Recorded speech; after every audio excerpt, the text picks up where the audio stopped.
Police commissioner sir Surat શહેરની સૂચના અનુસાર cyber crime cell Surat city દ્વારા ખાસ કરીને ડિજિટલ અરેસ્ટના જે કેસીસનો ભોગ ગુજરાતમાં અને સુરત શહેરના જે નાગરિકો બને છે એમના પર વિશેષ ધ્યાન આપીને ગુના રજીસ્ટર કરવા સૂચના આપવામાં આવેલી હતી.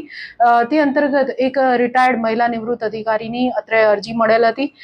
જેની અંદર તેમની સાથે 7 લાખ રૂપિયાનું ડિજિટલ અરેસ્ટ ફ્રોડ થયેલું હતું, જેમાં જે ફરિયાદી છે એમનો સાયબર ક્રિમિનલ્સ દ્વારા કોલ કરીને સંપર્ક કરીને એમને જણાવવામાં આવ્યું હતું કે તમારો સિમ કાર્ડ અને તમારા જે ક્રેડેન્શિયલ્સ છે એનો ઉપયોગ નરેશ ગોયલ કેસમાં અને મની લોન્ડરિંગ માટે ઇલીગલ એક્ટિવિટીઝની અંદર થયેલો છે અને એના માટે અમે તમને ડિજિટલી અરેસ્ટ કરીએ છીએ. તો આ જે મહિલા ફરિયાદી છે એમની પાસેથી ધાકધમકી આપીને અને પોલીસ કેસની કાર્યવાહી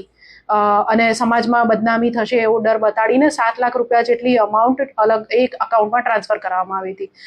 સાયબર ક્રાઇમ સેલને આ ફરિયાદ મળતા અત્રે ગુનો રજીસ્ટર કરીને ટેકનિકલ વર્ક ચાલુ કરવામાં આવ્યું હતું,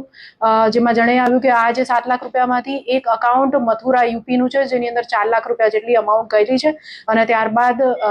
ત્યાંથી પૈસા વિડ્રો થઈ ગયા છે. જેથી સાયબર સેલની જે ટીમ છે એમણે ટેકનિકલ વર્ક અને સારું ઇન્વેસ્ટિગેશન કરીને અને મંજૂરી મેળવી યુપી મથુરા ખાતે જઈ આરોપી